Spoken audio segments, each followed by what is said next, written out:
Alright, enough of that. I have successfully failed at paying my medical bill. So, it is time to stream. How's everybody doing today? Welcome to Design Club Live. It is July 28th. So says my computer. How's everybody doing today? We had a stream on Sunday. The audio was bad. I apologize. It was very unfortunate because Kentucky Route Zero is a very interesting narrative game, and I'm looking forward to doing more of it, but I'm sad that the playthrough or read-through didn't seem to work out. July 29th? Oh god, is my computer lying to me? Or are you just in the future? Are you in one of those European future countries? Sweet. Grand Echo, kind of sleepy, totally understand. I have not been getting enough sleep lately. Actually, that's a lie. I got a lot of sleep 2 nights ago. I just managed to just conk out for 12 hours, and I really needed it. Time zones are incredible, Lohi. Time zones has no idea what's going on. But anyway, so a while ago, I asked you guys for suggestions of CCGs to play on stream because, as you guys, some of you guys know, I used to be a CCG designer professionally. I was a designer for Magic the Gathering, and I wanted to go through a bunch of different CCGs and play them on stream. So the first one we're going to do is Scrolls. Yes, Grand Echo. I do feel special with all my sleep. It won't last, though, I promise. I'm not getting a lot of sleep tonight. That I can almost assuredly promise you. Oh god, I have so many things in my pocket. Jesus Christ. So, I wanted to start with Scrolls, a couple of reasons. One, because I feel like it does a lot of things well. I feel like it does some things not so well, and we can talk about all of them. 2, because gentleman in the stream, Scroll Stream, was kind enough to give me a code to get into the game. And as it turns out, I already had an account, but what I was able to do with the code was I was able to go in and play through all the new content again and play it as a new player would see it.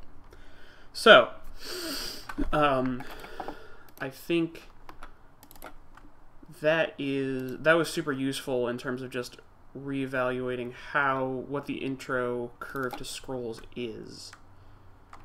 So what I'm going to do is I'm going to log in over here. But on Wednesday, I believe I will be playing the new Hearthstone expansion, because that's coming out tomorrow or the next day. Let's see, do I have any plans tomorrow? I think what I'm going to do is I'm also going to stream on Tuesday, and I'm going to stream a different CCG.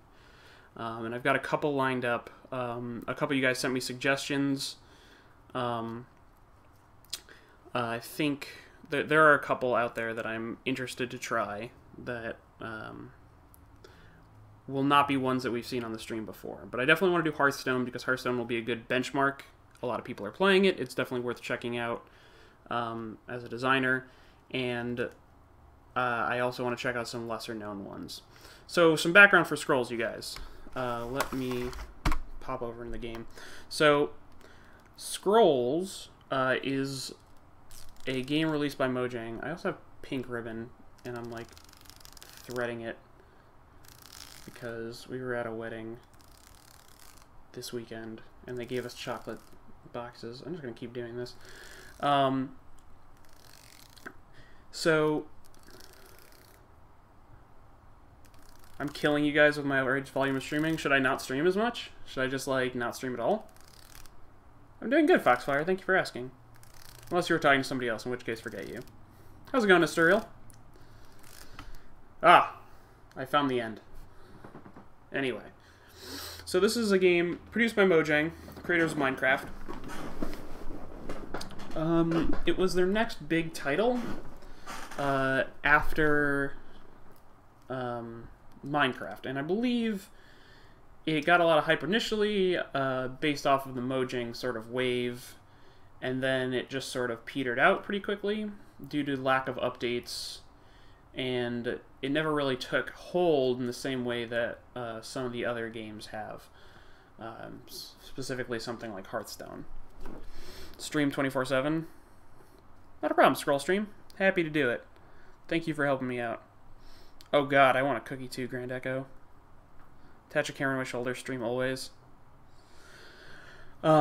So, the basic premise of Scrolls is this. You have 5 idols on either side and a hex grid in front of them with 3 hexes in front of each idol. Each idol has 10 life. If you destroy 3 of your opponent's idols, you win the game. So it's kind of unfortunate that I don't get to see it, but the first thing that shows up when you load a new Scrolls account is a sort of like your first deck screen. It's a screen that tells you about the growth deck, which is a deck that you will get by default. Let me see if I can load it. Growth starter. So also we'll talk about the UI for the deck builder in a little bit, but it has a little bit of a lore thing. So the way they first introduce you to the game is they give you a bit of lore where they tell you what growth does. It's essentially there are 4 quote unquote colors. There's you can mix and match them. It's a little bit weird. They have some special mechanics for how you do that, but I'll get into that later. But the first one they start you off with is a growth deck, and they give you the lore for like what a growth deck means. See if it actually tutorial. But they don't actually do too much in the way of telling you how to play the game before you load in. But the thing I want to mention is the first thing that the game does is tells you the lore about the deck you're going to play, and then tells you some strategy stuff about the deck with no context whatsoever. And that's a super dangerous thing to do when you're doing a game designer, when you're game designing, especially with if you're Mojang and you have this super popular game, Minecraft, and you're trying to leverage that to make a new game called Scrolls, and it has a CCG bent to it, you're probably going to be introducing a lot of players to CCGs for the first time, and you really got to be careful about how you do it. So let's take a look at this. So this is the tutorial. I have to dig a little bit to find it in that menu. I have to like know that the arena is where I start and not where the deck builder is not where I start, which is a little bit counterintuitive if I tell you this is a game where you build your deck. Like the general definition of a CCG is, you know, in the CCG you will build your deck and then you will fight opponents with your deck. It's a little bit weird to go to the arena before the deck builder when you're level 1 player, but eventually you find it. That can just be solved with a couple of tool tips or things. But anyway, this is the tutorial, and the tutorial is fine. It's a little bit hand-holdy, but I'm okay with that. I know that the Hearthstone tutorial just essentially, the first time you ever boot up that game, it just drops you right into a practice game. It doesn't ask you if you've played a CCG before, it doesn't do anything, it just puts you right in there, and it basically talks to you like you've never played a CCG before.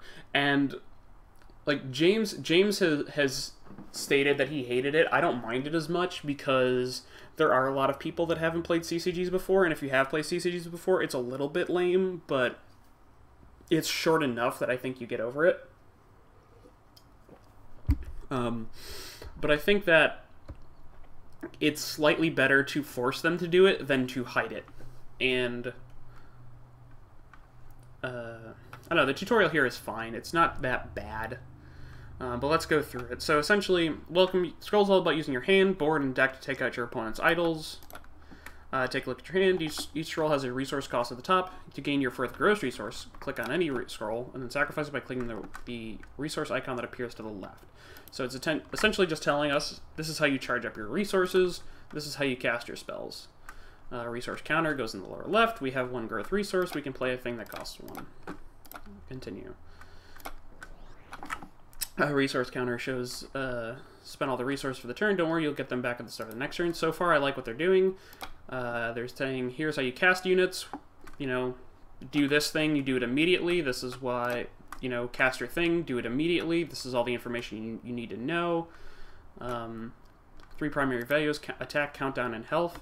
This is a little bit rough from a tutorial perspective, mostly because they're telling us things we don't yet need to know. So they're telling us attack is the amount of damage dealt to an opponent's health. Countdown, which is essentially this thing is only going to attack every couple of turns, and that's determined how often it attacks is dependent on the countdown. But we don't need to know that yet. This is probably something I would have saved for turn 2 when it gets to the attack step. Now let's end the turn. Click the hourglass button. Done it. He's gonna do nothing. You draw 1 scroll at the beginning of each turn. This is great. You know, we didn't draw one on the beginning of our turn, so they didn't need to give us that information, so they held it off till this turn. So we'll sacrifice this one for resources, play this thing over here. Idols and no team, let's end the turn. So again, we don't even need to talk about attacking yet because this guy isn't charged up. The glow into Beast Rat means it's about to attack. When you end your turn, it will attack in a straight line, hitting the first unit or idol it encounters. Units can be moved once per turn. Click on the unit and choose an adjacent tile. This is a little bit weird that I can't click on it when it's telling me to click on it. I have to click the continue button. That's just a basic UI thing. So I move it over off to the side. This is good because it tells us about the moving thing and then tells us why it's awesome. It's awesome because this idol is broken. I wish they kind of had pointed out like the consequence of attacking in this row first, so that players know what the health of the idols means, know that idols can have different stats and things like that. We just drew a Ragged Wolf, summon it, place it in front of another idol, and then we end the turn, and then we win the game. So we are totally awesome and the best ever. We get a bunch of gold for doing the tutorial, which feels cool.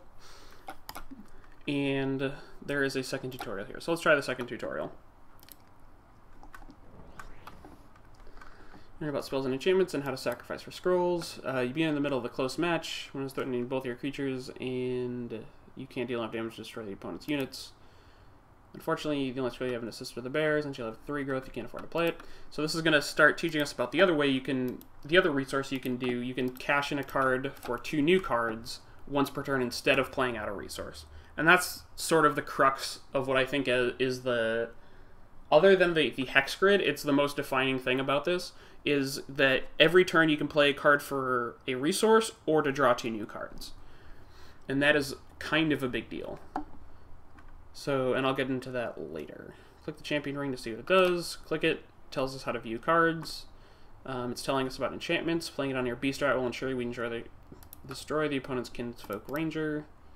And focus on destroying units instead of idols. I like that they're willing to give me gameplay tips that aren't necessarily rules things, but like just basic stuff like kill your opponent's guys. Don't worry about their idols as much is a good thing that players should be able to know.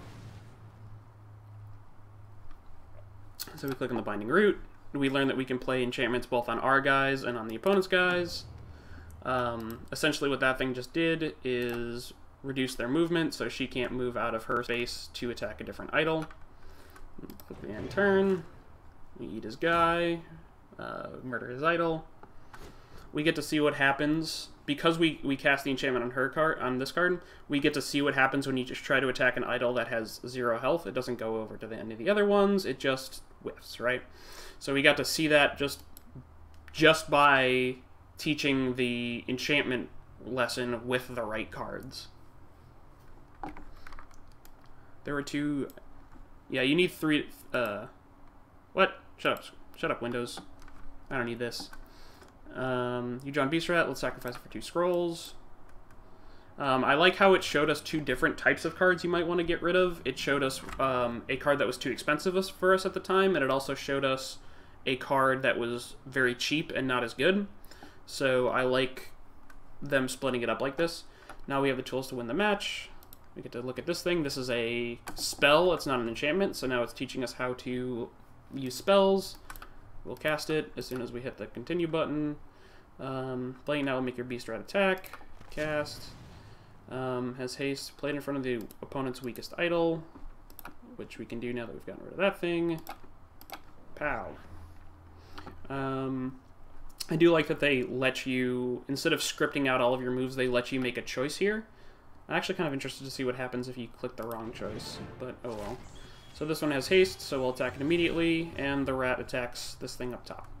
We got some gold. It's totally awesome. All right, leave match.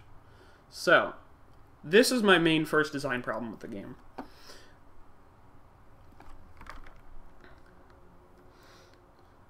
Yes, Pyrenees, every week is CCG week. This one I'm going to be playing a bunch of different CCGs to sort of get a design... breadth of CCGs so we can talk about them. So this is my first big design problem with the game. Assuming that I go to the deck builder, I have no idea what to do, I go to the arena, that's fine, I click the tutorial, right. So Hearthstone is very, very good about guiding the player through an experience that takes them, through the majority of what Hearthstone has to offer. Even back in the beta for Hearthstone, they were very careful to make sure that, for example, I don't actually want to pull up Hearthstone, so let's just do it this way. So what would happen is, nope, hold on. There we go. Okay. We're going to draw. I love drawing. Alright. So what happens, you would go to the tutorial. They would teach you through the tutorial. Then they would immediately point you to the quick match, and they would tell you what your next objective was. They would tell you, go to the quick match and play against the easy computers. Play against all 9 classes, because that's how you're going to unlock all the classes. Then what happens is, after you've unlocked all the classes, they tell you you can unlock more cards by playing more quick matches by just playing the hard ones, right? So, how's it going, Ghost? Welcome to the stream. So, now you're probably about 18 or so, 18, 20 games, depending on how you count the tutorial games into Hearthstone, and you've been unlocking things the entire way. Then, but it doesn't even stop there, right? Like, none of this is actual PvE content that they had to make outside of the normal bots. They just had to use their quick match and then just put the unlocks in there for the quick match, and then set up the system such that you were encouraged to play all 9 and then followed by all 9. Woo! Then, what Hearthstone does is, after you've played the quick matches for a while, they point you to arena, and then they give you a free arena.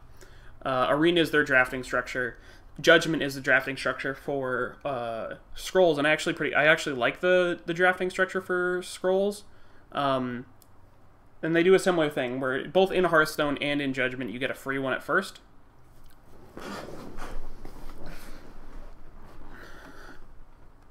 What are the weirdest foods I've ever eaten? Oh, ever cooked or eaten respectively. I don't cook that much, so I don't really have any good answers for that. I also don't really have anything for eaten. I eat calamari. I like fried calamari. It's actually pretty good. But anyway, so Judgment or Arena is at the tail end of Hearthstone's sort of player introduction curve. And think about it, like, you're unlocking things at every step of the way. You're unlocking new classes, you're unlocking new cards. You're also given side missions if you want to just sort of explore and play with the things, because your first 10 levels of leveling up those classes are giving you new cards for that class. So, first 10 levels of Mage, you get 2 new cards every level. Excuse me. So, it tells the player what they should be doing by giving them rewards to do it. And unfortunately, in Scrolls,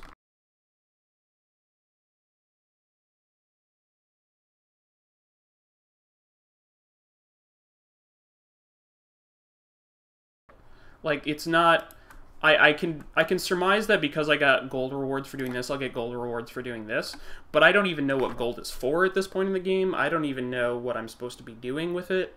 Like, am I leveling up? I assume, like, just because I've played a bunch of CCGs, I know that I buy cards with it, and that I can go up here into the store and probably buy new cards, but I don't even know what cards are good. I've only played with the intro deck. They're very specific. There are very specific things that Scrolls is missing out here in order to keep me moving forward, right? So, in a game like Hearthstone, it is encouraging you to progress along the path they want you to do by making it worth your while to do so, right? You get new cards for free every time. You get gold for doing the achievements. I think, like, remember, doing your first arena is free and you always get gold out of that. Leveling up all the classes to level 10 gets you an achievement and a bunch of gold. The other things that the game is telling you to do, either give you gold, unlock achievements, or get you more stuff to play, right? Whereas in Scrolls, what happens at the end of the tutorial is nothing, and it's kind of unfortunate because I know the game is still in beta, but they peaked super high, and then the players just sort of fell off because they didn't know where to go after they clicked the tutorial. The only thing on this whole page that's telling me anything to do, or like in any of this, really, is the tutorial. And even then, just like, well, okay, what now? And Hearthstone sort of turns their quick match system against AIs into a PvE game that lets you sort of level up, quote unquote. I guess it is technically leveling up, but it's actually fun to do. And I'd like to see something like that out of Scrolls, where it's more guided to go from like tutorial to quick match to, you know, go to the store, buy some cards, build a new deck. And then, you know, eventually take me over to Judgment, because I think the Judgment is actually really good. The trials are actually really cool. So what these are essentially puzzles. They're pre-built duels that let you play a game with a bunch of different God, I can't even think of the word. Stipulations. There you go. So essentially, you do one of the trials, and it says destroy 3 of your opponent's idols to win. Your opponent's idols start off with just 8 health, down from 10, and you begin the battle with a junkyard. So what these are actually really good for is teaching you specific techniques or specific things about the game while letting you do things like collect gold and collect things for cards and stuff like that. So I think these are actually pretty strong. Like, I know I designed a bunch of these for duels. I think it was Duels 2013 that introduced the idea of like encounters, and then that were essentially like you'd have regular Magic duels against AI, and then you'd have like a node system where you'd go from duel to duel to duel to duel, and in between 2 Planeswalker duels where you're playing against a full 60-card Magic deck, you'd have 1 or 2 of these little encounters. And what the encounters were doing were just simple things like this, but they were just like AI-driven decks that taught you something specific, right? So if you've never played Magic before, and you run up against the challenge that's just playing a 1/1 flyer every turn, so it's a 1/1 flyer, and then a 1/1 flyer, and then a 1/1 flyer, just 1 per turn, you get to you can understand a little bit more about how the game works, right? You know, they might get out a bunch of guys fast, but they're not doing that much damage to you, and then over time you'll wrest back control, and you get to play a game that's focusing on a very specific part of Magic. And I think these do that somewhat well, but they pretty quickly become puzzles rather than teaching tools. Like even this one right here, right? Opponents start idols with 8 health. Your opponent begins the battle with 2 growth resources. Like, that's just making the battle a little bit harder. It's give and take between the damage of the idols. Whereas I think they could have done a lot more by starting me with certain cards and showing off the different colors or factions that they have. So I think that this is one of the few This is one of the things that I really wish they had played up more, because I actually really like these things. But, again, they just got designed like puzzles rather than teaching tools. So like, destroy 3 of your opponent's idols to win. You and your opponent begin with a pre-deployed shrine, 3 Sinmark Zealots. So let's try this one out. Oh, shit. Alright. Okay, so let's actually get into some gameplay. So, you get dealt a hand of 5 cards. You get a mulligan, which is essentially just a free redraw of 5, and then you're stuck with the new ones. I don't actually like this card. We'll keep it, whatever the hell. I do like this UI. I think this UI is very, very good. It's certainly a lot better than Magic Online. The animations are very nice. Everything is very clickable. Everything works the way I think it should. I click on this, I get to see what it does. I click off of it, it goes away. I hover over things, it tells me their health, tells me all their stats. You know, click over the thing, I can read all of the things that I need to read. Countdown is 0. You may sacrifice Sinmark Zealot to deal 2 damage to target unit. I can see stats at all time. Great.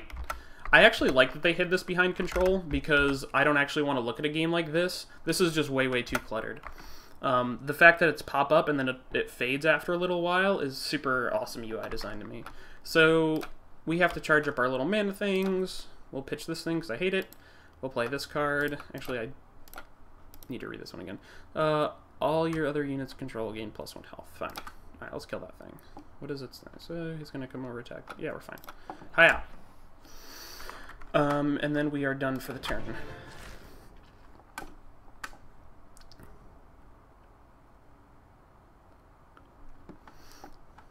Dran Rib, I am a game designer that used to work on Magic the Gathering, and I produce content for Extra Credits, which is a web show about game design.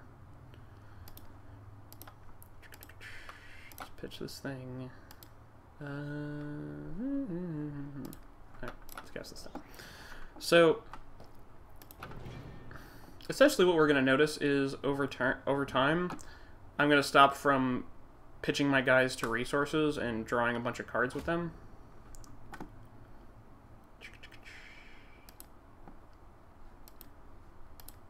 Hey, draw a card. So what is this thing? Units gain +2 attack. Until end of turn, have their cooldown reduced by 2. This is pretty good. It's also very expensive. How's it going, Mike Sean?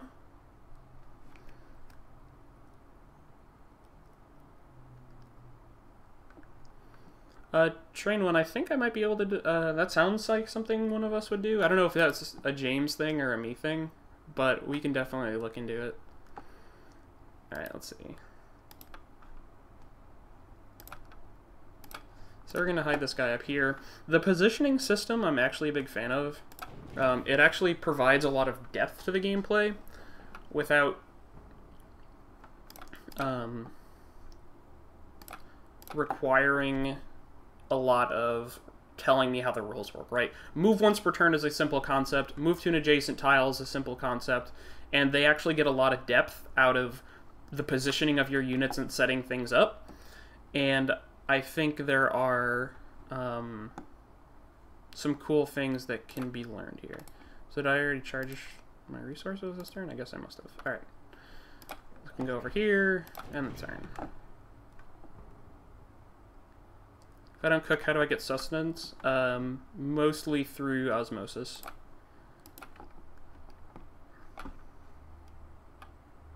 Alright, so this guy is gonna probably just make me a bunch of wolves, so I'll actually move him out.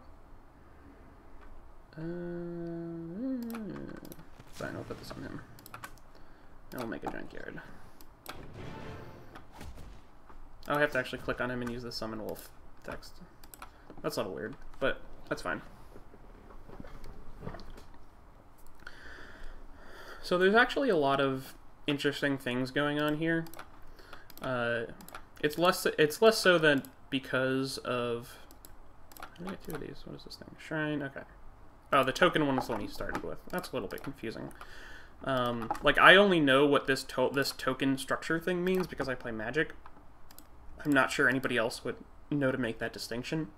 Because token is a really weird word, and doesn't really mean a whole lot. They probably could have just called this a regular one. Because in Hearthstone, whenever you make a new card, you know, it just acts like... Whenever you make a card, it just acts like a whole card by itself. It just says, like, put a 1/1 into play. That's just a 1/1 card now, and it can just go back to your hand. The only reason they're called tokens in any other game, like Magic, is because they have to be differentiated, because they have to be able to be destroyed. Let's see. So I don't actually care about this thing. I'm very curious. I have not played like hours and hours and hours of this game, but I'm very curious as to how the game works when you're just sort of chewing through your deck at like an absurd pace. Because eventually you're going to hit the point where you have enough resources and you're just sacrificing a card every turn. And when you get to that point, I'm curious to see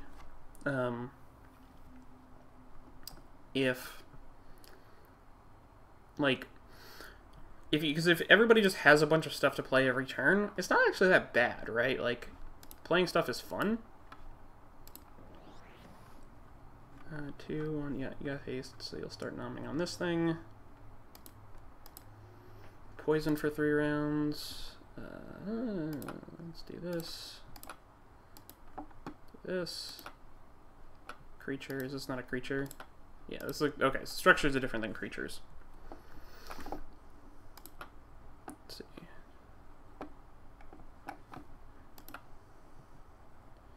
So alright, we already did that. Alright, what's on the turn? Who's gonna eat that? Nom nom nom. It's another shrine.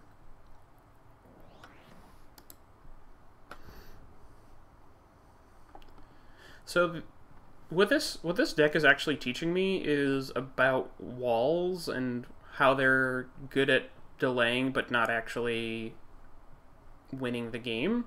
And I kind of wish that they had just dedicated this lesson to teaching me about walls and structures, because at the beginning of it I was really focused on the guys that were killing all of my other guys, and there was just like this random shrine. But since this deck has just been spitting out non-stop walls, it's been kind of hard to actually... It seems like that's what they want to do, but they distracted me first with all those random guys. So I'm not actually a huge fan of how they did that. But I am still getting the lesson. So, alright, you. Move over there. Do something sweet. You, become more cards. So let's see. Sister the Fox, draw another card. Kinfolk Ranger. I find it odd that I can move creatures the same turn I play them. I don't know if that's just a convention from playing other CCGs that have things like Summoning Sickness, but the... Oh, Saze. Rippo Saze.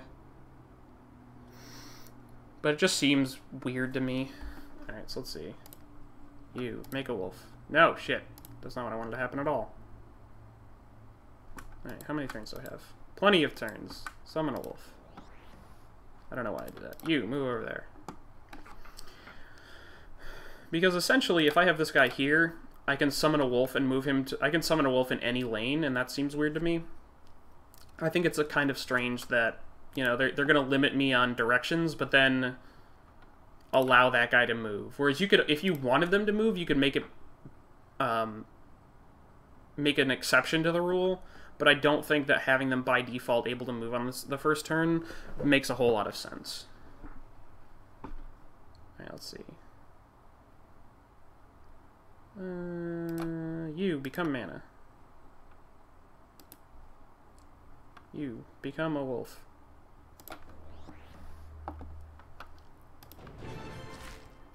Nom nom nom nom nom nom nom.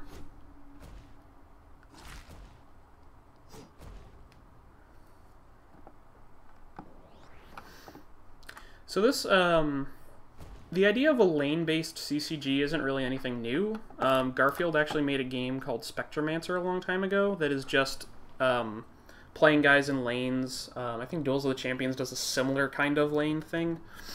But there are some cool things going on here with the moving. I think the moving actually adds a lot of depth to the game, and I'm really happy with the way that it plays out at some of the higher level stuff. So let's see. Are you sweet? Relentless. Inspiring. Attacking until the end of turn. This is a weird keyword to me. This doesn't seem like... Whenever you keyword something like this, like relentless or inspiring, these words we call keywords in Magic design, usually you want it to be something that can go on a lot of cards, and you want it to be something that would naturally go on a lot of cards, and then the keyword helps tie them all together under a specific umbrella. But this mechanic doesn't seem doesn't seem like you'd actually want it on that many guys. Maybe there's some token deck I'm not actually familiar with. It's possible. I don't know. It just seems weird to me. Riker, I'm sure that there's a lot of extra strategy that comes out of it. I'm mostly just approaching it from a usability perspective. Like, does this make sense to people? And it seems weird that, like, for example, if I'm facing this wolf guy, and I was like, oh, okay, he might summon a Ragged Wolf, and he's summoned more, so I know that they have haste, and an adjacent tile. Great, so if I don't want my guy to get attacked, I'll put him up here where there isn't a tile adjacent to him.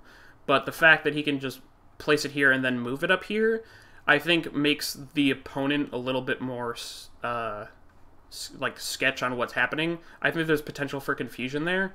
Whereas if they wanted that strategy, they could build it into the card by just letting the creature move that turn, right?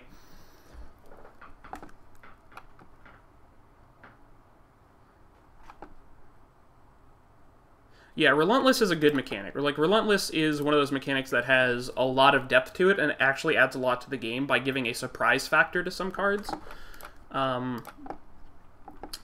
And you'll see it all over the place in Magic. It's one of, like, the base keywords because it is super good at what it does. Because Magic needs something like that to create tension in the game, right? You are never technically safe because they might have a haste creature. So that drama's something that adds to the game. Yeah, the placement mechanic... I actually like the placement mechanic in this game better than the placement mechanic in Hearthstone, because it's a lot more obvious where things happen. Like when this guy spits out a thing adjacent to him and I get to choose where it happens, Hearthstone sort of cuts it to the core and says, like, this is why... or it just says, like, I'm going to make a token. It doesn't tell you where, you just have to get used to it and figure it out. Do I win the game if I do this? I shouldn't have done that. Oh well. Yeah, I think I won the game. Yeah.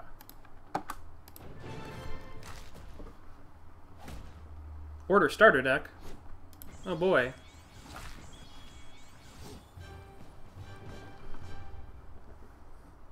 Oh, Relentless is like Trample. Sorry, there's one that's... Which one is the one that's like Haste?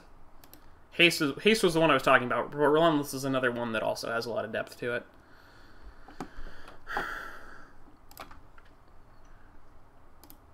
So let's see.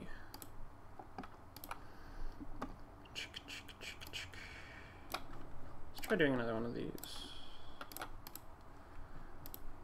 Go to the store. See what happens. Let's talk about the deck builder, because this one is kind of weird. So there are ups and downs to this setup. The fact that I can move things around is kind of cool, right? Like, none of the Magic deck builders or Hearthstone deck builders let you sort of divide this up the way you want it to. And I appreciate the amount of freedom. However, their options for actually sorting them by default are really limited. You can only do alphabetically and by cost. And this sort of leads you to things of just like, well, what if I want to separate them by type? How many creatures do I, what does my creature curve look like as opposed to my spell curve? That I have to do manually. Stats are pretty cool. Again, like, this is just your resource curve, this is your mana curve, this is your breakdowns of card types. I like all of that, but just this, it is very important, especially for upper level players, that you get all of the information that they need to make choices. Especially something as important as like deck building. How did I pick both of them up again? Whatever.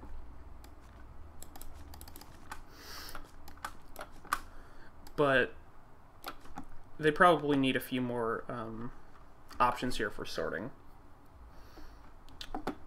You beat order 5 times, you get the order precon. Sweet!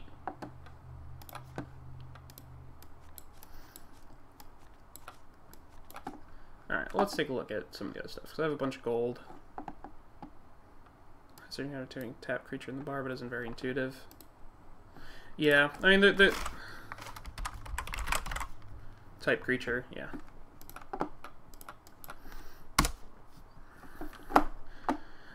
And that's another thing, like, again, it's in beta, so some of the stuff I'm willing to forgive. The things that I'm not willing to forgive are the intro curve, because, again, you only really get one chance to launch your game, and Scrolls kind of blew it by launching its game when its intro path was just not set up to intake players. So the only people that stick around, like, the people that go in there are going to play the tutorial and just be like, okay, now what? Question mark. I don't even, like, you don't have a deck to play against other people, you don't have the tools to do things like, you know, you don't even have, they didn't even have the draft structure, I don't think, when they first launched. But there were problems with this. It's kind of unfortunate. Let's see. Hold down the left mouse button to pick up multiple identical scrolls. Sweet. So let's take a look at one of the harder ones. I gotta see what these are like. Destroy 3 of your opponent's autos to win. Your opponent begins the battle with a cannon and gun automaton. So the only thing that's different about these is just how they start. So you're starting with just better guys, I guess. What do you do?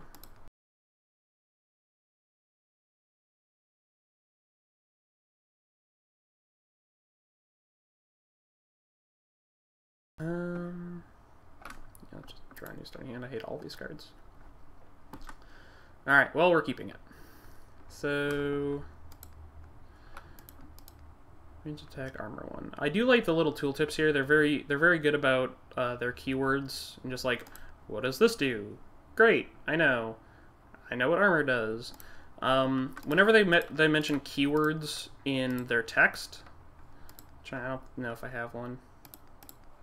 But if there's like a keyword they mention here, like target creature gains +2 attack and relentless or whatever, they won't have a tooltip, and that's just a bug they need to fix.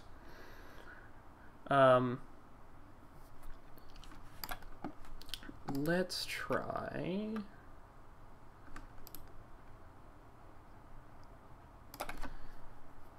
I feel like there's got to be good strategic use for the movement cards, but it's just so easy to move my guys out of the way that it feels counterintuitive to even try.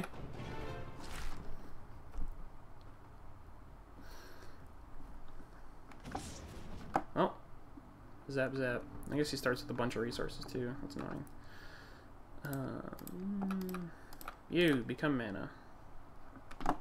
Oh, I start with a bunch of mana too. This is great. This is great news.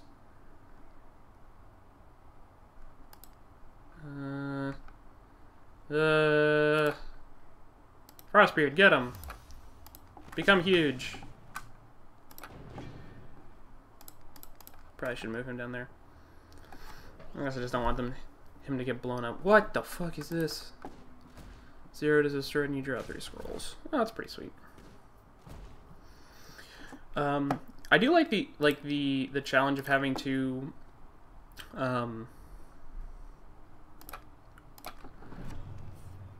have to reanalyze card drawing in a world where I can cycle any of my cards for 2 cards at the cost of, you know, just not playing a land, which I'm going to stop doing anyway. So I think that there are... Accurate, Riker, I did not notice that. So I'm interested to kind of get deeper into the game and just see what that's like. Right, let me answer some questions here. Could the CCG week peak out with a 24-hour stream? No, it cannot. I really want to get... I have a new apartment that I'm super excited about, but I need to get a better... I need to actually move into that before I can do 24-hour streams. But I am planning on doing one, so don't worry about it. What was my first console? The Nintendo Entertainment System. I got it when I was 3. It was great. I was learning how to read at the time, and I got to play all the cool stuff.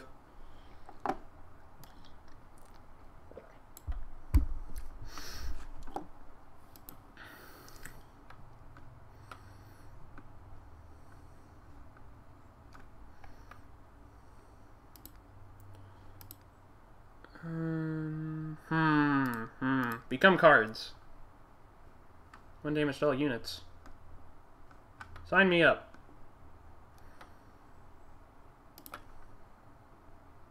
Become a guy. Alright, great. We're done. Do I like Hearthstone's mana mechanic? Why? I think it solves a lot of problems that people have with the game, and it also causes a bunch. I think in general it's good. Shit. My guy is dead. So that's gonna get killed by this. He's gonna just draw a bunch of cards with this. Alright. I think if I do this, is my countdown gonna go first? I don't know. Let's explore. Learning! Do this.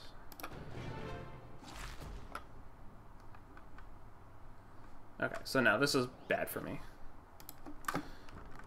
12-hour Hearthstone stream. Am I gonna cap off the CCG week with another subgame night? Maybe. We'll see. Let's see what this is. Poison for 3 rounds. Love it. Become poisoned.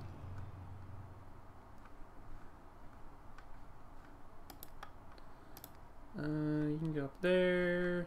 You get the fuck out of the way. So in 1 turn, these guys are going to kill an idol, which is pretty sweet, I guess. Draw me cards. God, this card sucks. God, I hate it. I hate it so much. I hate it so bad. Those are going to attack next turn, so I don't actually want to buff. Oh, God. Fuck. I meant to move him. Well, that's bad. That was actually another UI problem I have with this game. Whenever you click on something that can enchant one of your guys, I really wish that it darkened the screen and just highlighted the cards that are available to be targeted. Not because I think you need it, mostly because it's very possible to do the thing that I just did, which is, you know, you forget that you're highlighting your enchantment, and then you accidentally click on one of your guys when you mean to move them or read them or something. So I think that's just a UI thing that they could fix. Let's see. Alright, Brother of the Wolf. You're gonna make me whoops. This thing's gonna attack. I'm gonna kill this thing. Alright. You seem sweet. Alright, you're on deck, kinfolk. Rat King. Yes. Acceptable. Alright, hide behind the rats.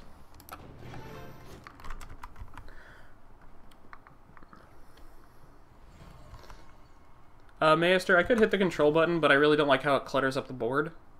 I'll try and keep it in mind. Oh, Jesus. What the fuck? What the hell just happened? Alright, so this thing is going to murder my guy, so I'm going to get her out of the way. You become mana. Quickly. Fetch Kinfolk Jarl. For each creature adjacent to Kinfolk gains 1/1 attack. Relentless. Trample. Inspiring. Sure. Seems weird. So, like, I don't know how I feel about such a high-cost guy. Like, like this ETB +1 attack thing is really annoying in a game where not all of my guys attack every turn. Yeah, I guess I just, in general, I don't like the inspiring mechanic. I think it's kind of lame.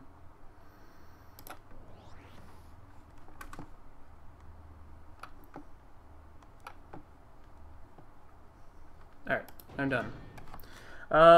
My view on Wild, I don't really have a view on Wild, mostly because I don't have a sense of all of the classes yet. Alright, quickly, murder this thing. You have 2 health. Let's draw cards, whatever. Deals damage, its attack is increased by 1. Alright, we need to get dorks in the way. Dork! Become in the way. Alright, we're done here. Bye, Ghost.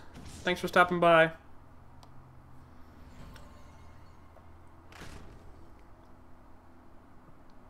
Alright. Oh, this is becoming cards.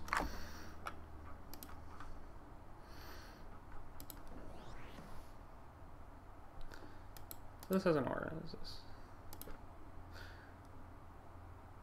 Isn't adjacent to that unit. Oh, that's good to know.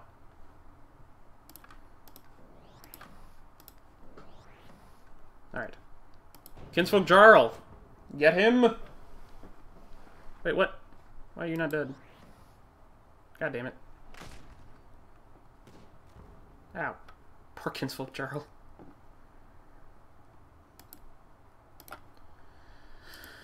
Alright. So this is just like overrun. Attack 2 or less. Alright. Sweet. Alright, murder them. Murder them all!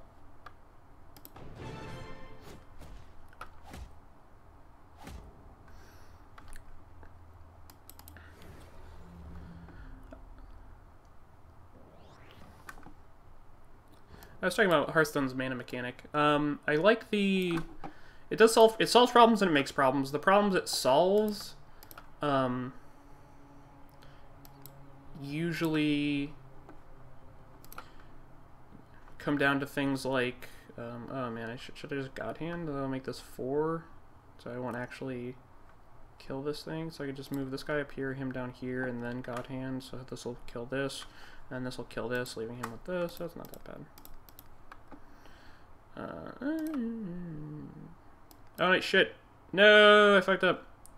I spent mana this turn, so I can't actually do this. Alright, well, we'll just rally, I guess. Get him! Wait, what the fuck just happened? Kinsfolk Jarl, no!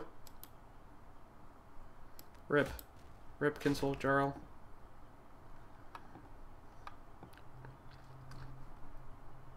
Hype! How do I feel in general about the game UI, display of hand and played cards? I like it. Like, it is pretty simple to understand, like, what how to see the things I need to see. In addition to... Oh, haste. Okay, so they actually just call it haste. Yeah, let's murder this guy. I don't have time for you. Okay, turns out I did in fact have time for you.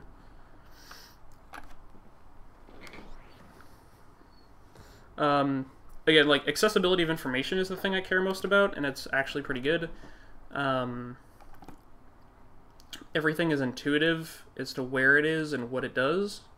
If I want to summon a guy, I click him. The places where I can put him are lit up. I kind of wish things like creatures and structures and spells had different colorings, so that I could, or at least different frames or something, so that I could easily differentiate them, because sometimes it's hard to tell between, like, you know, this structure and this creature. But overall, I think it's okay. Alright. How big are you? You gonna die to this thing? Oh, you'll be fine. Become a wall. Outcast Rebel. You can finish this off, right? Oh, you're actually huge. Never mind. Alright. End the turn. How do I think this game will translate to iPad? I think it'll translate fine, actually. Damn! Guy's not messing around. The interface seems pretty touch compatible. I'm pretty happy with the way that everything is just 1 or 2 clicks away. I think it'll translate just fine. Enchanted creature gains 6 health. And magic armor 1, which is just spell damage, right? Yeah. I find it a little bit weird that they separate magic armor and physical armor, just because they seem so close that it will be confusing people. Or that, like, just the fact that they have armor makes me think that it will affect all damage. That's my intuition, anyway. So this is going to count to 2, 2. There is a lot of math that has to happen.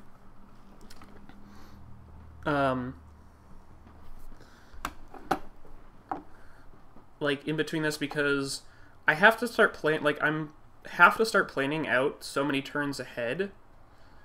Like, okay, I know this guy's going to kill this guy, and he's going to shoot him, but he has 2 attack, and this has 3 defense, so this will be fine. So I'll actually have 2 turns before this thing attacks, and then I can check his cooldown, which is 2 turns. So I'm going to have to get him out of the way if I want to have him not die to this Grimlock thingy, or Gravelock. There's just a lot going on in terms of planning that I'm okay if it's more hidden than this is, but because all of the stats are, you know, like, available for me to see, it can get a little bit overwhelming when you feel like when you can see the thing you're supposed to do and you're not quite skilled enough to do it yet. Resonance trait.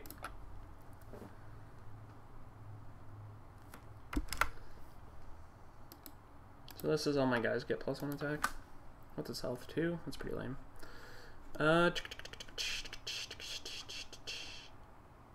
other wolf I control? Right, I'm just pitching this for cards. That's probably one I did not want to pitch. I probably want to get rid of this. You're gonna become cards later.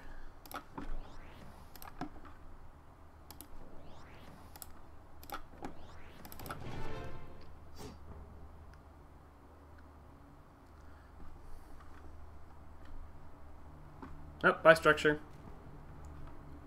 Rip structures.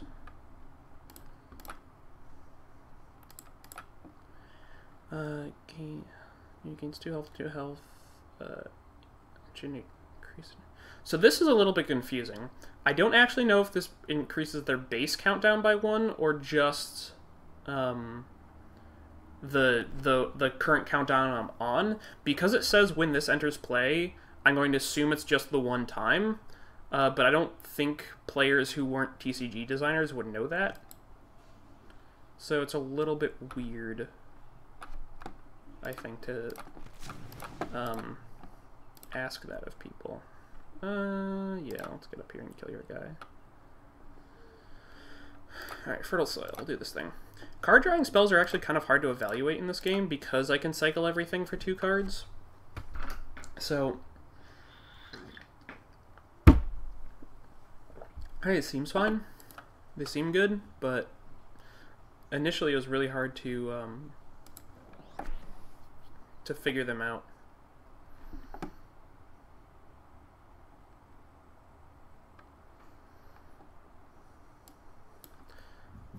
It's alright, Eldaris. Blame the chat, and if you can't blame the chat, blame the cards. Blast Strike. Alright, so this does... I really wish that they would, like, leave this up a little bit longer so that I could actually read it. So this is going to kill this guy, which is awesome. So he has, like, double Blast Strike or something, yeah. I do like how they handle it, like, I can just hover over it and understand what's going on. But it is a little bit hard for me to ascertain what's going on as he's casting, you know, 3 spells, and then the effects just all resolve, and then I have to sort of backtrack and figure it out. And I don't even know how to, like, look at a guy after he's dead. Can I go here? Nope. The cards are up here, which is useful. Still, I like to see a little bit more clarity out of that. Alright, you go back here. You guys are gonna kill this row. This has 6 health. You are cards. There we go. Damn it! I used up all my mana.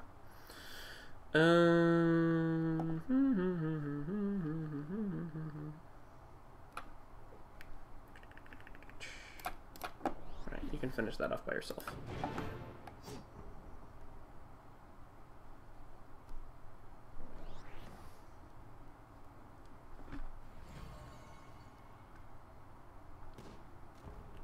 I don't quite know how my guy died, and why this guy isn't dead. So these are all going to attack, and I'm going to kill him? Is that true? No. We're short 1 idol. 4. So I can move him down here. Rally and Crimson Bull, is that true?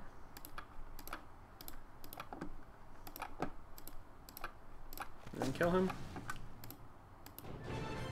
Bam!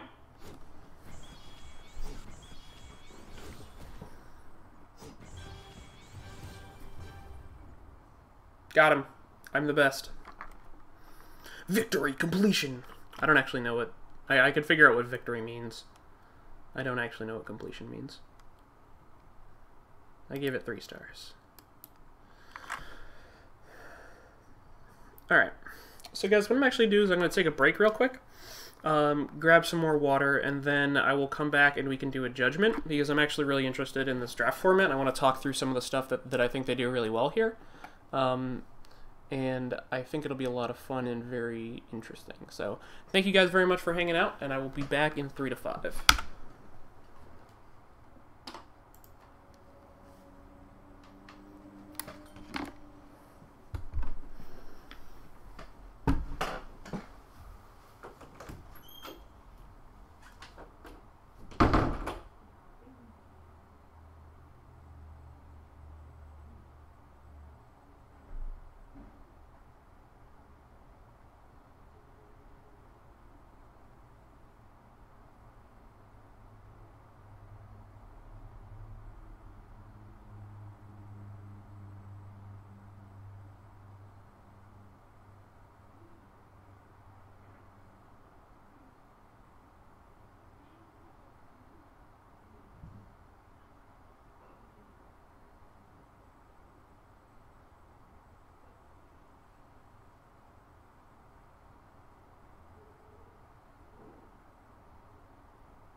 Alright, welcome back to the stream. I'm already thirsty.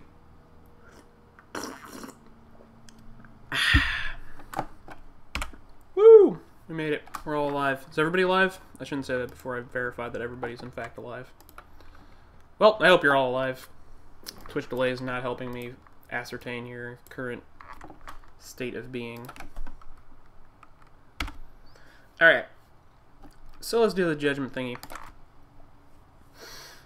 So, judgment is their draft. Essentially what's going to happen is you pick a scroll from among these four, and then you'll move on to the next set and you'll pick among the four.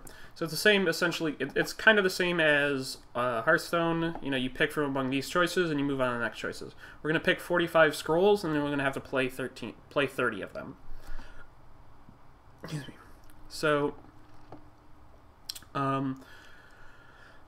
there are a couple of things that Judgment does differently than Hearthstone. I kind of want to go over them and their relative worth. So, Judgment has a rarity rotation that happens in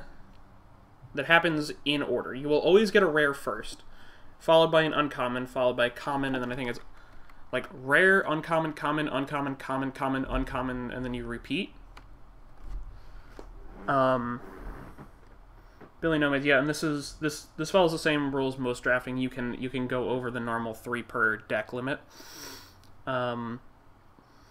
So this does a couple of different things. One, everybody's going to have the same number of rares in their pool. That helps balance it out. Like just in general, right? You know, you're not going to run to the deck that has 2 legendaries when you have, you know, only 4 or 5 rares in your whole pool. It also lets you know, or at least have a better idea of what kinds of cards you can expect, right? You know how many common slots you're going to get, so you can sort of you can a little bit more try and draft around the kind of cards that are going to be coming up. Things that aren't as good with the legendary system, or with the rarity system, is that it's less surprising, right? There's not a chance that I'm going to draft a deck with a whole bunch of super sick cards, because there's a limit to how many super sick cards I'm going to get. It sort of takes the variations of the possible decks and brings them down a little bit. Not by a huge amount, but it is definitely less exciting when you know that exactly how many rares you're going to open. One of the other things I really like about Judgment is that it lets you see ahead 2 packs. It does not let you see ahead all of it, right? But it gives you a slight peek into the future, which helps out a little bit with the synergy drafting. Now remember, if you try and draft in Hearthstone, and you try and do something that, what is called a linear strategy, which is, if you get a bunch of cards of Type A, the more cards of Type A you have, the better your cards of Type A are. Things like Murlocs. So like, you know, this card helps all your other Murlocs and is a Murloc. And then if you get another card that helps all Murlocs, all your Murlocs are getting better and better and better and better as you stuff your deck with them. That's a linear strategy. So there are definitely there are definitely cards in here, like this one cares about wolves. So if I want to take this, if I'm thinking about taking this wolf, I can look ahead, like, okay, well, are any wolves coming up? And I know, well, I don't have any wolves, so this is probably not that good to take, because I could see, you know, 8 cards into the future. It still doesn't solve the entire problem, obviously, but it does give you some semblance of an idea of how this is going to work. So let's see. You can also, you know, sort of check ahead with colors, right, or factions. So if I see that, oh, I really want to take this card, maybe I think about taking, you know, an energy one, a card of this faction earlier.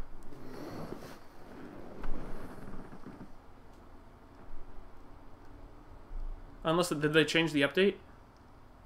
Did they update it? Alright, but anyway, let's see. What do we want to take? This card seems sweet. And you know what Unstable does. Can use this straight deals 3 damage to your opponent's idol in the same row. And attack and health are increased by 3. When this unit destroys a creature, draw a creature scroll. That's pretty sweet. What does this card do? Harvester. Whenever creature destroyed. Oh, okay. Oh, it's 3 mana. Okay, I like this card. So let's move on. So let's see what else we got here. So we took a decay card. I think this is the decay class.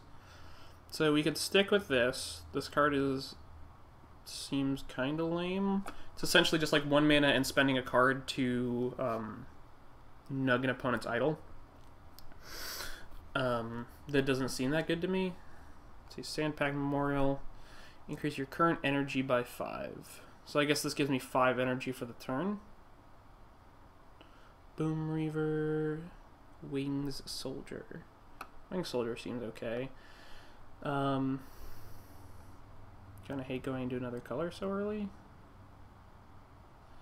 But if we look at the next pack, we're looking at a bunch of energy cards. So unless I want this card, move target opponent unit to any unoccupied tile on the board. It actually doesn't seem that bad. It's not a guy though. I feel like guys are going to be pretty important.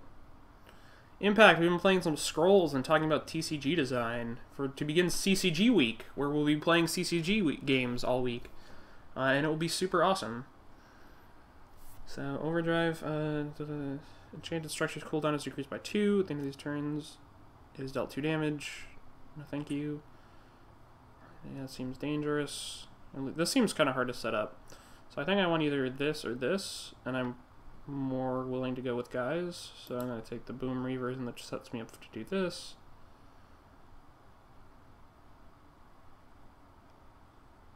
Seems cool. It is kind of unfortunate that, like, one of the cool things that the Hearthstone 3-card system does is it gives me a very simple choice.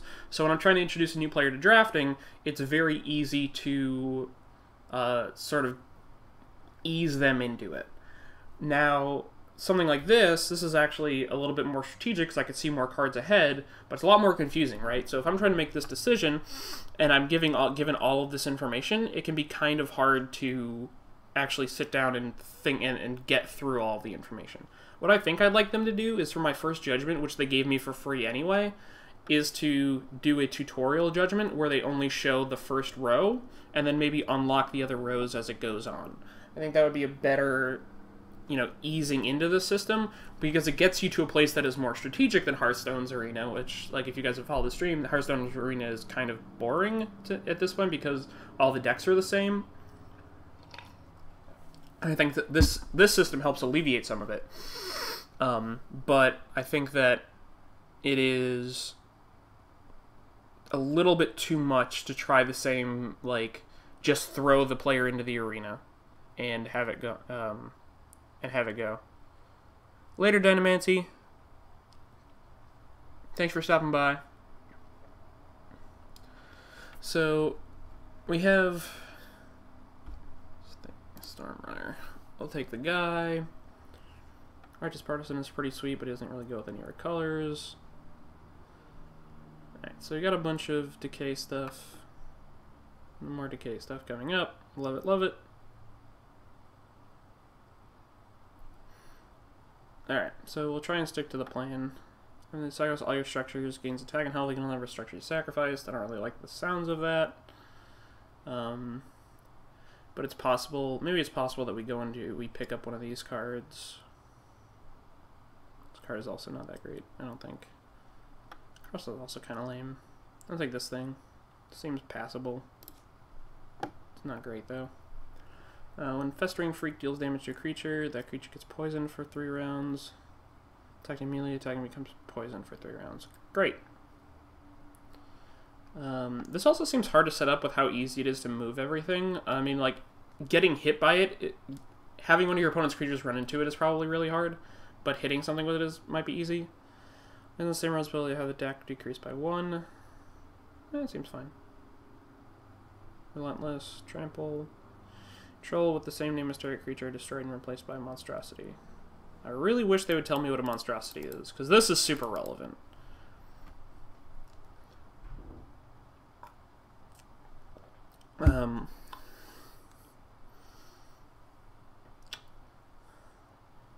It is bad if, like, because Hearthstone does this too, and I don't like it in Arena. Like, when you draft Hunter, if you're drafting Hunter for the first time and you see Animal Companion, you're kind of hosed. And this card definitely, like, if this monstrosity is a 4/4 with Countdown 2, I might be on board with this thing, but if it's like a 2-2 with Countdown 1, I might not be. So it's actually super relevant. It's a 4-2-3. It means +1/+1 another monstrosities next to it. The Games Thief, I play a bunch of Magic Online. I will probably play Magic Online this week as well. But I play a bunch of Magic Online, so I kind of want to broaden it out and get a couple of different games in here. Let's try this Festering Freak. I don't really like it. One of the things I don't like about how these cards are visually set up is do you see their rarity scheme, or how they identify rarities? Because I didn't at first. I had to look it up. So, the card on the top is an uncommon, I think, and this card is a common, and the difference is the number of lines and how dark all these colors are. See how there's like more lines and things, and how the lines are darker? You can see up here there's no lines, and then there's lines. I find that super, super annoying. I don't see why they couldn't just put a symbol here with a different color. So I don't know. It's kind of unfortunate, but Void Gate, Delta the idol behind it. That's interesting. That seems powerful. We could just hide 2 minions behind it. Soldiers destroyed in combat. All units on the same row are destroyed. That seems pretty good. Draining Mist. I'm down for either Puppet Soldier or Void Gate. Let's go with Void Gate. Husk. Some random dude. Seems serviceable. Let's do it. Necrogeddon. Creatures you control by undead husks. Witch Doctor. Whenever human creature adjacent to a husk is summoned in its place, how does our human count? Human.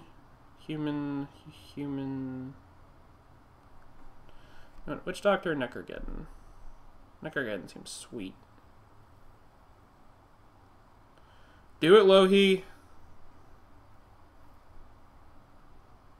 There aren't that many games with Hearthstones with Witch Doctors. Pretty much just Hearthstone and this one.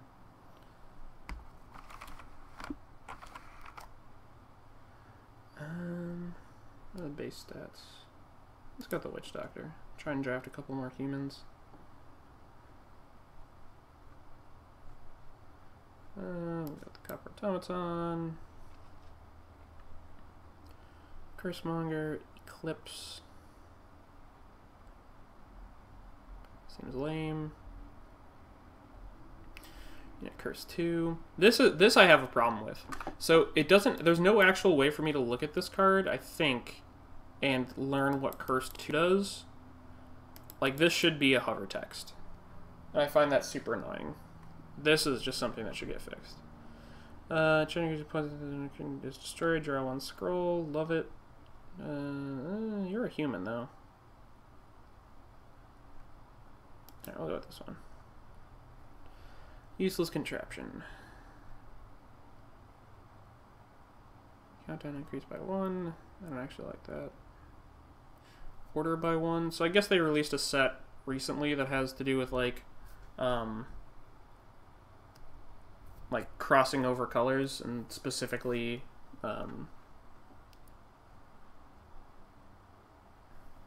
helping out with multicolor decks, because it looks like they need it based on the mechanics. Yeah, Riker, I figured out what it does because I watched a couple of games before I started, so I was reading up on the keywords and things like that. But this should just tell you what it does. It's just really bad UI that it doesn't. Alright, I'll take this thing. Affected Gravelock. Deals damage to a creature. Creature has move 0. Goddamn pores. Dominion. So, there's actually a couple of different types of mechanics we worked on with Magic.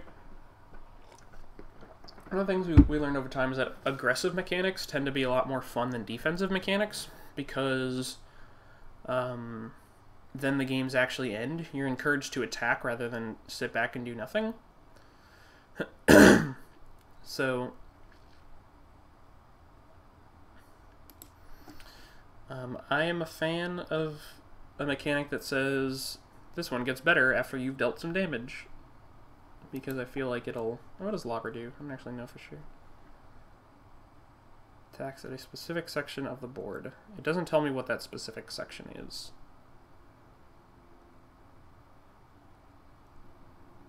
Ildar's shotgun join. Ildar shotgun join the EC is bad at Hearthstone.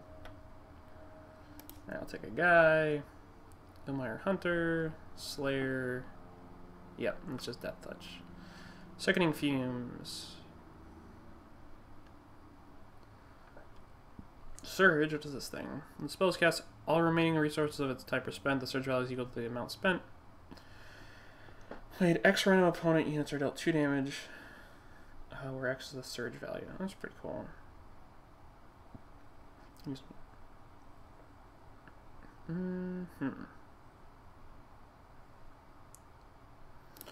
I'll try and make this work. I don't know if it's actually going to be any good. Horn of Ages. Nice horn, bro. I'll take Hex Marks. I don't really want to play it, but I might have to.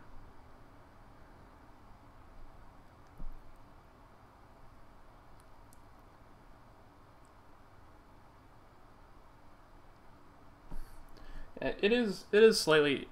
like, CCGs are, by their nature, very hard to understand because there are so many different moving pieces and just all the things that could get thrown at you in any given game. And the learning curve part of it is very, very important. If you're going to make a game, a CCG, you really need to make sure that you're doing the work to get the... Husk is summoned in its place. To get the game to a place that is understandable. Okay, we need 2s, so we'll do that. State Machine.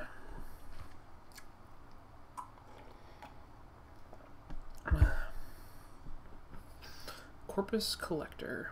Kills another creature. Summon a Husk creature on a random tile adjacent to Corpse Collector. Sure.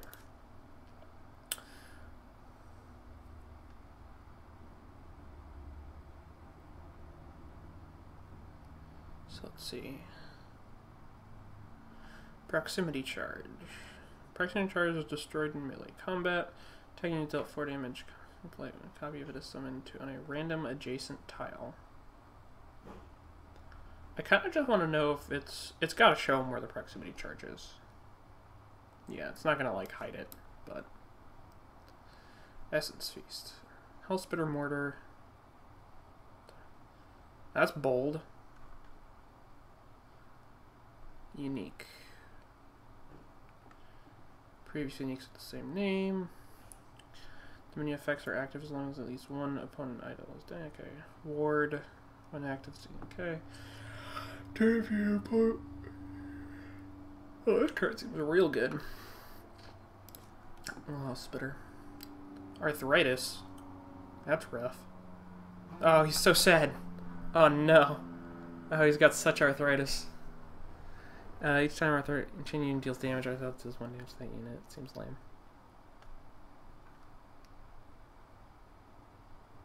This card seems bad. Alright, we'll take arthritis. I don't think we're playing it. Hired Smuggler. Pillage. Oh, this card seems awesome. We can get paid. Mangy Rat deals damage to a creature. Let's see. Mangy Rat deals damage to a creature. That creature gets poisoned for 3 rounds. So essentially I'd have to trade him for poisoning. Stag Heart. Where are we at for cards? We're about halfway.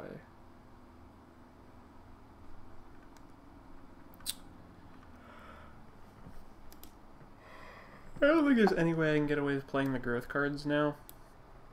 I don't have any growth cards at this point, so take the much worse decay card. Draws one structure from your library. Reversal. Put her and aside to both such places. Draw a scroll.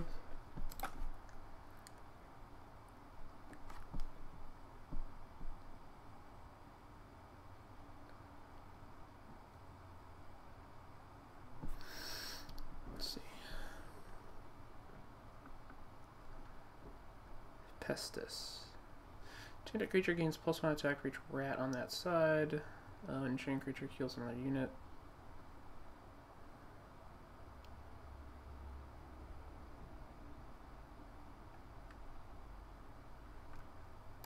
Alright, let's try this thing. We're going all in on rats. Oh, this card is actually pretty cool. Sorry, rat. This guy's pretty cool. Iron Bile. Soul Steel. Destroy target creature with 2 health or less. I can get behind this. Gravelock Outcast. Pay 1 growth to heal Gravelock Outcast with health. We don't have any of that crap. Replenish. What does this keyword do?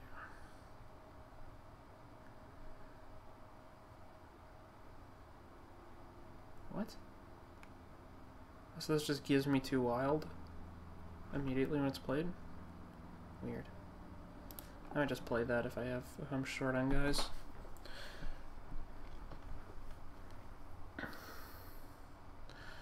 Enchanted unit deals 1 damage to its controller's idol on the same row. The unit's enchanted unit dealt 2 damage when it moves.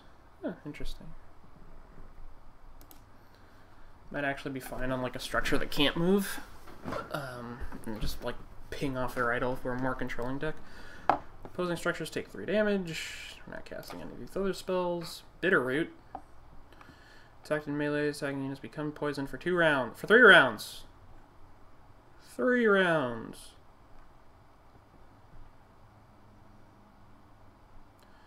This seems like a search spell I might actually play. Let's try it.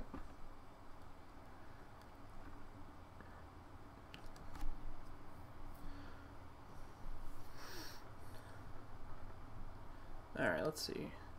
Every time enchanted creature deals damage to a unit, Blast Strike deals 1 damage. Alright, this is the card that the other deck was screwing me with the other time. Unstable 1. Enchanted unit is destroyed, it deals 1 damage to your opponent's idol on the same row. Spark seems good. It is worth noting that there is a point of keyword saturation that after which you really don't want to like you really don't want to go beyond it too far, because people are just going to have a hard time holding all the information in their head, and the entire point of having keywords in your game is to simplify information.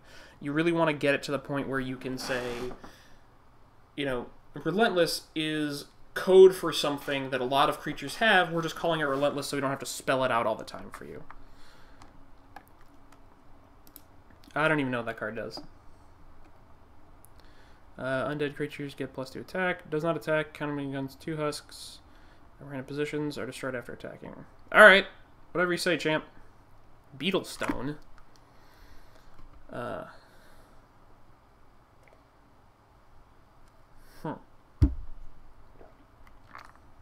Weird. So I cast one, I cast the second one, the first one goes on out of my library. Pop, pop, pop, pop. So I just like stopped drawing a card, but I cast this Beetlestone thingy. Weird. I don't like it, but I'll put it in my deck. Blightbearer. 1 poison damage before attacking. All creatures on the same right. Sure. When enchanted unit takes damage, its countdown increased by 1. Whatever, I can't play any of these cards. Mire Shambler moves to a random adjacent tile. Are any of you guys relevant? It's just strike. Mire Shambler, get on the deck.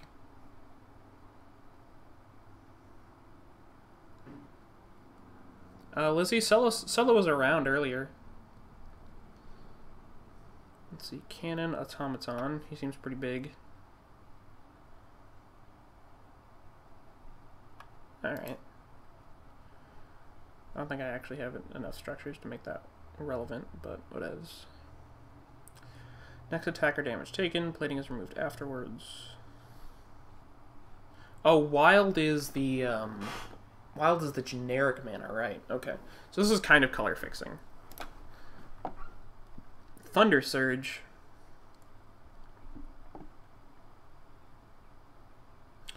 Target unit and all units connected by adjacent units receive 2 damage. That's pretty cool. I just like how they're using the hex-based thing here. I think that's pretty cool.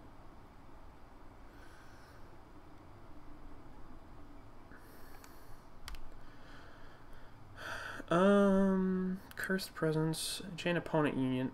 When that unit takes damage, other opponent units in that row get Curse 2. Structures enchanted, the unit gets Curse 4 instead. Alright, take this card. Pest Dissimulator. Decreased by 1, it gains Cursed 1. Deals damage to the... That's pretty sweet. Alright, build deck. Alright. You, get in the deck. Just go. Alright, let's put all these guys in. See what happens.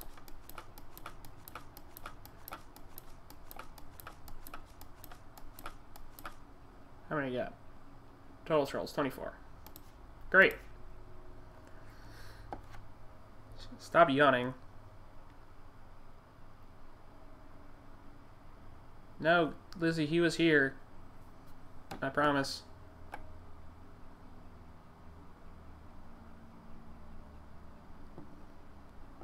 Add scrolls. Oh, sweet. Good call, Watchig. Good call. Alright, we got 43. We gotta cut 13 of these motherfuckers. Alright, what's our stats look like? I got a bunch of the early stuff. So... I kind of want to try the decay stuff out because I haven't actually played it yet. So let's do... This card seems sweet. This card also seems sweet. I'm getting rid of you. I don't like you. Proximity charge and go away. Seems situational.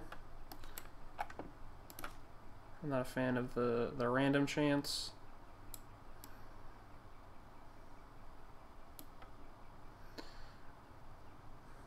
Scroll stream, no. Alright. I don't like that card. I hate giving them choices. I guess they don't really give them choices, but... Plating, get out of here. Actually, what do you do? It's kind of free, and it kind of helps me cast other stuff. Oh, let's try it out. Right. I don't want to play that many of those. You seem sweet. I'm gonna cast our big stuff.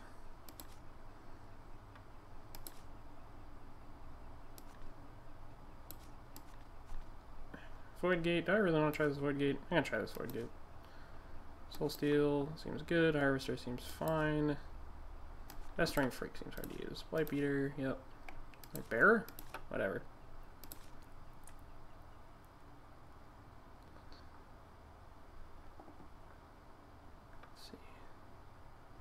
Searing Shackles. Deals 1 damage to... Alright, we did not get a lot of rats. That can go. Infected Gravelock. Deals damage to a creature. That creature gets poisoned for 3 rounds. 2 mana 2/2/3 seems okay. We'll have to see. Doghound. Puppies! Oh, yes, puppies. Boghound. Oh, it's not a doghound, it's a boghound. It's still kind of a puppy.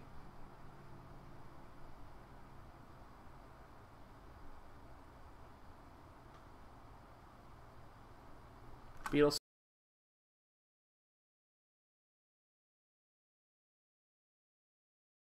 It's actually like great. I do like that card in general. Like, I mean, I guess it's pretty hard to use. I'm not sure actually. I don't know. It's one of the like the weirdo black cards, black common cards that are lame because they seem good, but they're actually not that good. Enchant a unity control. Doesn't seem like it does enough in a deck where I can't build around it. Mangy rat. You're not all that great either. Husk. Fuck. Get out of here. Alright. Save deck. Judgment. 1. Alright, great. Oh, sweet. Wait. How do I do this? Play match.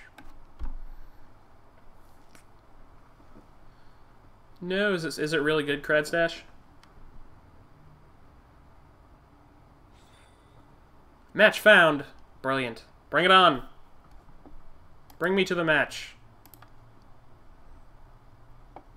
Who is my opponent? Lancer. Lancer, are you in the chat? I hope you're not in the chat. Alright.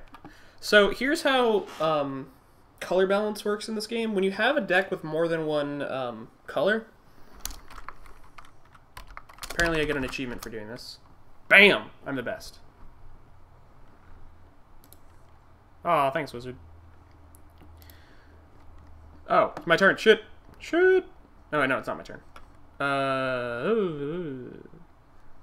I keep my hand. You become mana. So I actually have two options. I can take any card and make it any kind of resource that I want. So I'm gonna make it this and cast this guy. But there's a third resource called Wild. And what happens is I can make a card Wild only after I have charged up my other resources. So if I want to make a Wild, the first Wild mana, I need to have at least one in Decay and at least one in Energy before I can make a Wild. So essentially, what it does is you can use it for any kind of resource. It is essentially just Wild, you know, the way you think of it in a card game. It acts as one of any resource, because in order to cast this I need 2 energy resource. But what I'm going to do is I'm going to, oh god, what do you do? Instead of attacking, forge summons a gun automaton on an adjacent tile, pay 3 energy to decrease this content by 1. This can be used multiple times per turn. Get the fuck out! Actually, do I want to kill this thing? I probably want to kill this thing. Oh well. So I'm going to turn this into Wild. And now I can cast something that costs 2 of this one because I have 1 energy and 1 Wild, or 2 of Decay because I have 1 Decay and 1 Wild, but I can't cast 3 because I only have 1 of these and the energy doesn't count for it. Alright, you're hired. Beat that thing up.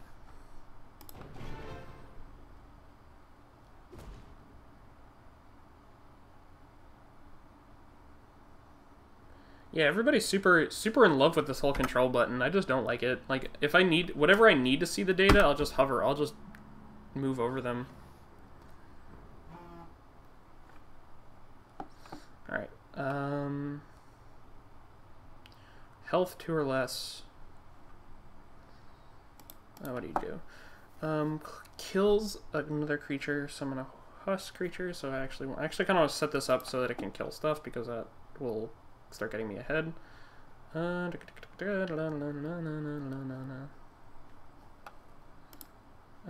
me draw cards.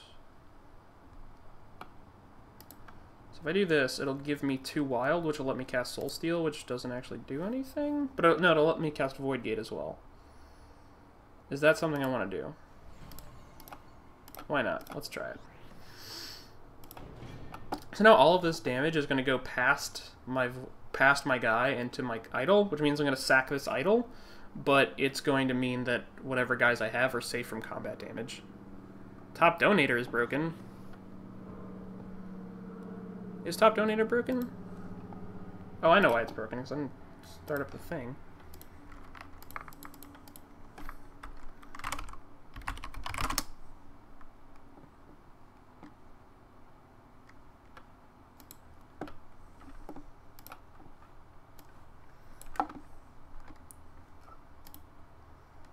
I'm sorry, Wizard, did somebody send a donation? Alright, so essentially this guy's just going to start reaming on these things, and I think the Void Gate, if I understand how it works correctly,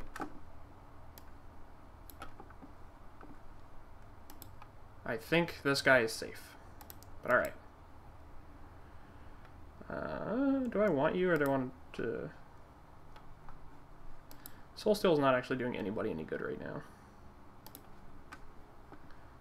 So let's make this thing. Intern. Rawr! Get him.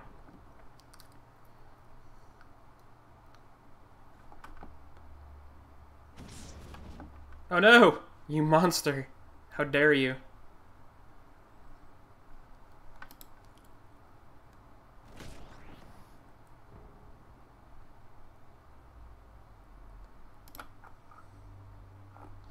Wizard did something useful.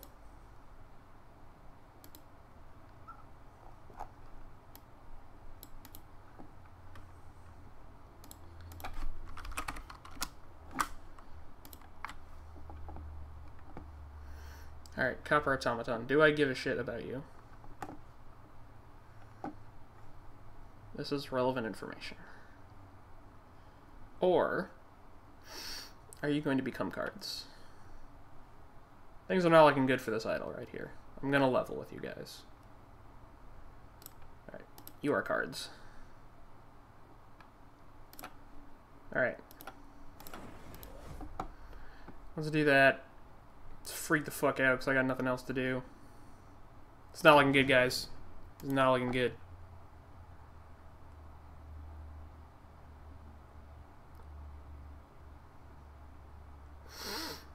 Wizard, a donation should pop up at some point if I remember to turn on the thing, which I just did.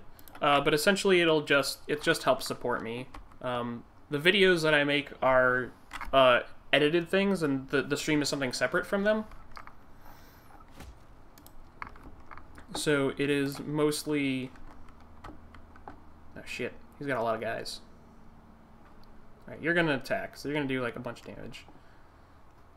Which is pretty sweet.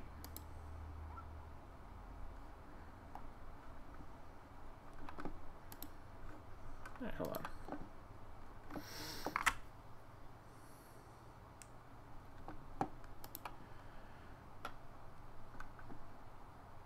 Alright, so we could spark this thing. No, I've got enough Hearthstone cards. I spent some money on Hearthstone when I first picked up the game, just so I could like get in there and try it all out. But for the most part, I haven't spent any money on Hearthstone in a long, long time. Pay 1 growth to heal. I even have enough gold for like every one of the output, every one of the new whatchamacallits. All right. Become mana. Then I think I'm just going to make this thing.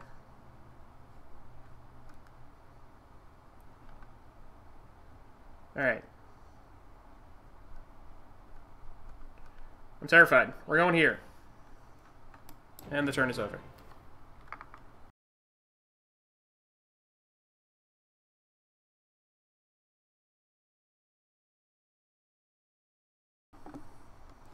I don't think I got a donation recently, but it clears itself out after a while, which is why there isn't a top donator right now.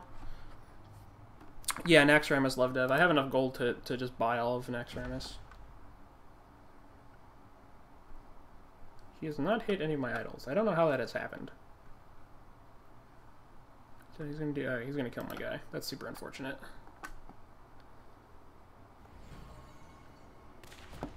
Whoa! What the fuck? It's base countdown increased by 1. All right, that's not good. We're gonna have to kill that thing. You become cards. Ideally, cards I can cast. Oh, that didn't work out as well.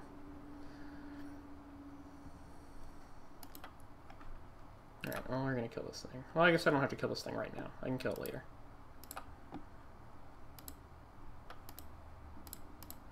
Does damage to a creature. Alright. Hiya! Alright, end the turn. Get him!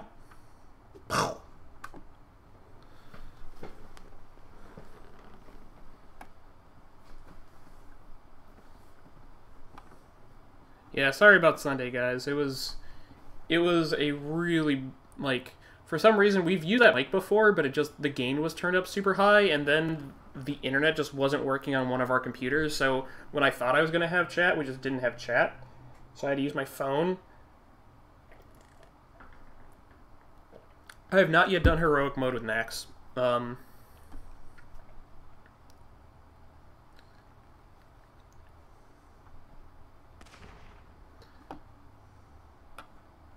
Alright, well, he's going to attack me with a lot of things very shortly.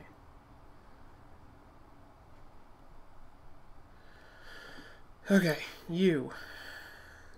Do something awesome. I don't even know. Sure.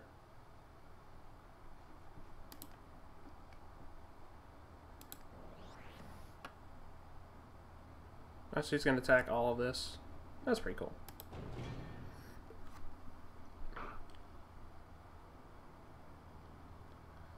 Yeah, Dan Prime has streamed before. He and James did a bunch of Q&As here before, I guess I could have moved my guy out of the way, but... Whoopsie diddle.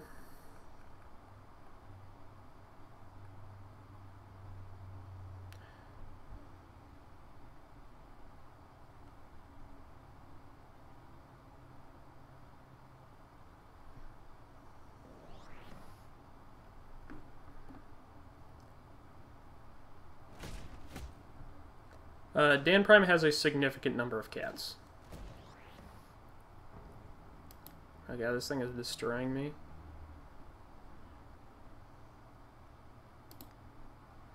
Alright, get over there. Get destroyed.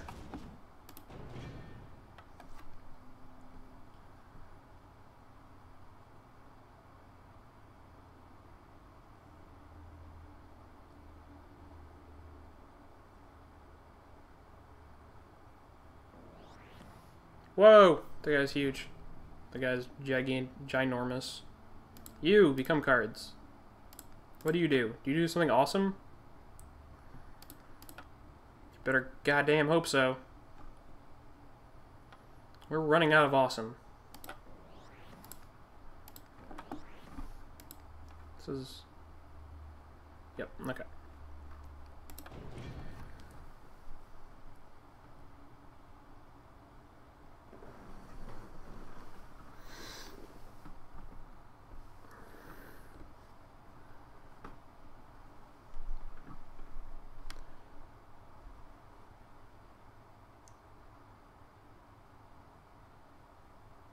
Yeah, Kamikaze, I really like the way that they did their heroic mode, because it leveled out the challenge that they... it was able to, like, give... The basic stuff was able to give the cards to the people who wanted them fast enough, and the heroic mode was the challenge that people were looking for. I'm kind of surprised there was as little content as there was, because I was able to blow through most of it. Blow through most of the non-heroic stuff in about, like... an hour or so, maybe an hour and a half.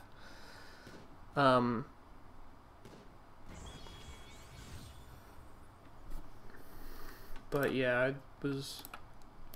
I think it was passable. What are my top 5 card games? Magic and Hearthstone are up there. I don't know. There are a lot of good ones. There are a lot of ones that are just like interesting and not necessarily good, but as a designer I like them. Also, if you're talking card games or collectible card games, because I think there was a version of Hearts we played at Wizard called Turbo Hearts that I think was super awesome. Puppies will save us, right? That's how puppies work.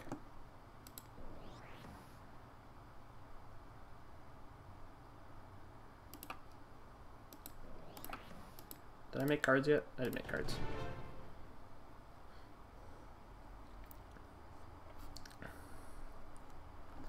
Faria. I'll have to put that on my list.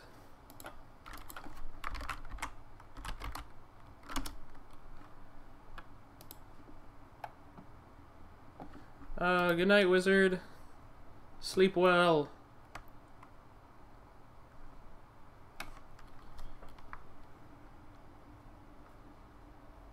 Dream of delicious things.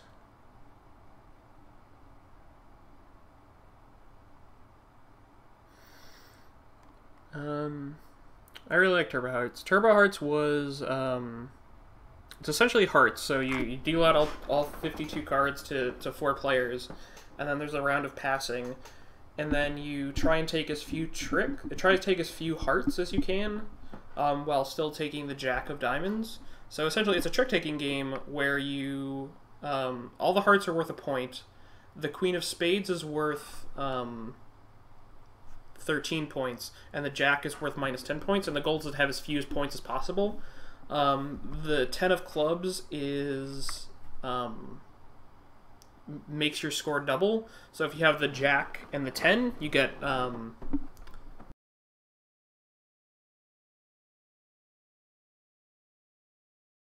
and then it also doubles whatever points you get. So if you get the Queen and the 10, you get 26 points, which is really bad. The other rule being, if you get all of the hearts and the Queen of Spades, instead of getting 26 points, because it's 13 and 13, you'll get minus 26. So giving all of the hearts to one person doesn't work out. So if you start getting all of the hearts, there's a chance that you can just ship them all. There's a chance you can collect them all and then turn it around and get a whole bunch of points. I don't think this is going to work out, guys.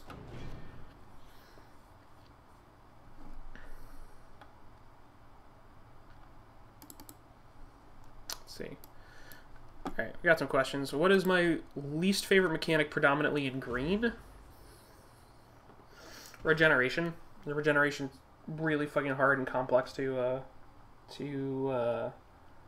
explain to people. It's one of the. It has a problem with the fact that the word used to describe the mechanic means something other than what the mechanic does, and that causes a lot of problems.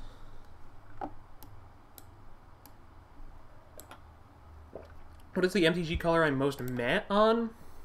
Not a favorite or most hated, just meh. I think my color rankings are black, blue, red, white, green, just in terms of things I like to play. So, red, I guess, but I actually like red. Green is probably my meh. I like the first 3, and the last 2 are kind of whatever. I don't actually hate playing any of them. Alright, we're out of here. This is kind of weird. Alright. Alright, play match. Poking Duck, no, it'll pretty much always accepts questions. That's just to let people know that their question did accept it and that they don't spam it. God damn it, Corinne.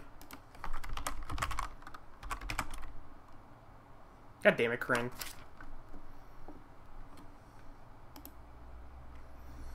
You're killing me here. Killing me, girl.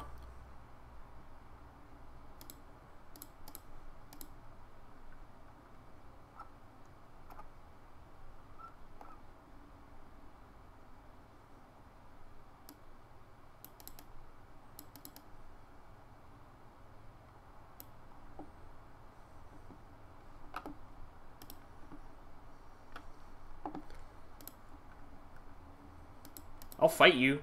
I'll fight you, Corinne.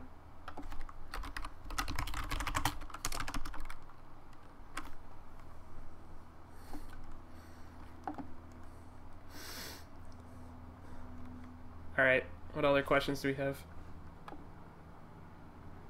Kamikaze Tomato, I have not tried Infinity Wars, but I am planning on playing Infinity Wars this week as part of the CCG thing. This hand does nothing. Give me new cards. This hand also does nothing. God damn it. Alright, I'm heartbroken. I'm not getting food. This is the worst.